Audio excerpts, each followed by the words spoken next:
Hey there! In this video, we'll show you how to grade assignments on the KWL Hub. Let's get started. On the Hub, assignments are made up of activities. There are two types, auto-graded activities and teacher-graded activities. You can choose to include either or both types when you create your assignments. Keep in mind how this affects the grading. If your assignment as a whole is completely auto-graded, in other words, you chose all auto-graded activities when you created it, then it will be immediately graded and sent to the gradebook as soon as students submit it. Once they click Submit to hand in the assignment, they'll see their score shown immediately. They can also review their answers anytime by navigating to Assignments and then Graded and clicking on the assignment. Inside the assignment, they can see which questions they answered correctly or incorrectly, as well as review their overall score. As the teacher, you'll also see the assignment appear in your gradebook as soon as it's submitted, since all questions are auto-graded.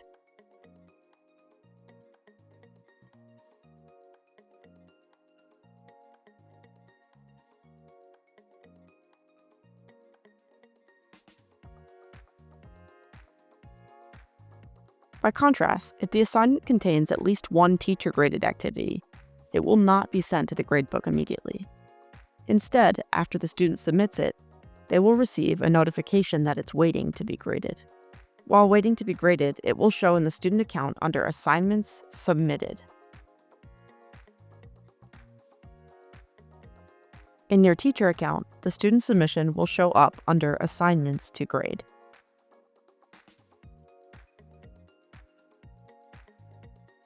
Let's go over how you can use this page to grade any teacher-graded activities.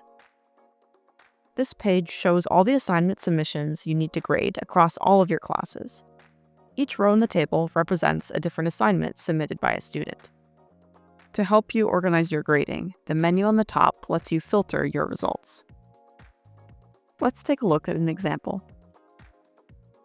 This teacher's students have recently submitted assignments in two different classes, Spanish 1 and Spanish 2. To help keep organized while grading these efficiently, the teacher can filter by date range, class name, specific student, or assignment name. For example, if you wanted to grade only your recent Spanish 1 assignments, you could set the date filter to the past week, set the class filter to Spanish 1 only, and set the assignment name filter to only the name of the particular assignment. We can see there are 3 student submissions that need grading for this particular Spanish 1 assignment. To start efficiently grading them, click the name of the first assignment. Here you can see the student's response to each activity in the assignment and grade it.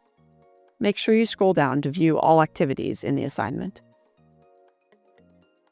For teacher-graded activities, you will need to enter the grade yourself. The default is 0, so you'll need to replace the 0 with your desired grade.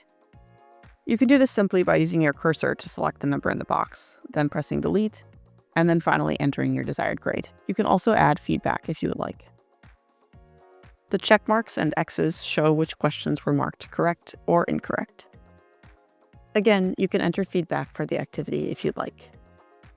Even though this particular activity is auto-graded, you can override the auto-grade, again by selecting the number with the cursor, deleting it, and then entering your own grade. Once you've finished grading all the activities in this student's assignment, scroll down and click Submit in the bottom right corner. Clicking Submit will finalize the grade for this student's assignment. Keep in mind that once you submit the grade, it will be published and viewable to the student. If you do need to go back and make adjustments later on, though, you can always do so from within the Gradebook tab in your teacher account. For more information, check out our Gradebook tutorial. Notice here that as well as just Submit, you also have the Submit and Next option. This uses the Quick Grading feature, which will automatically take you to the next student submission in the filter list, such as the filters we created earlier in our example. As you can see, clicking Submit and Next immediately took us to the next student's assignment in the group of Spanish 1 students we had filtered earlier.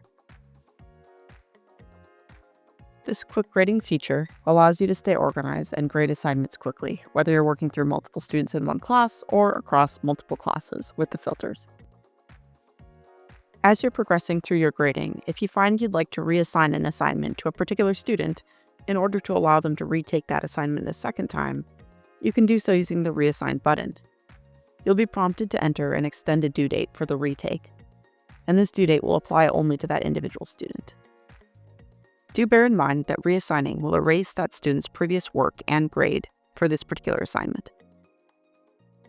As a reminder, you can also find the Reassign option within the Gradebook tab. You can also use the Gradebook tab, as we mentioned before, to override grades as well. To do so, click on your class and navigate to the Student Summary report, where you'll find your list of your students. Click on the name of the student, then click on the name of the assignment.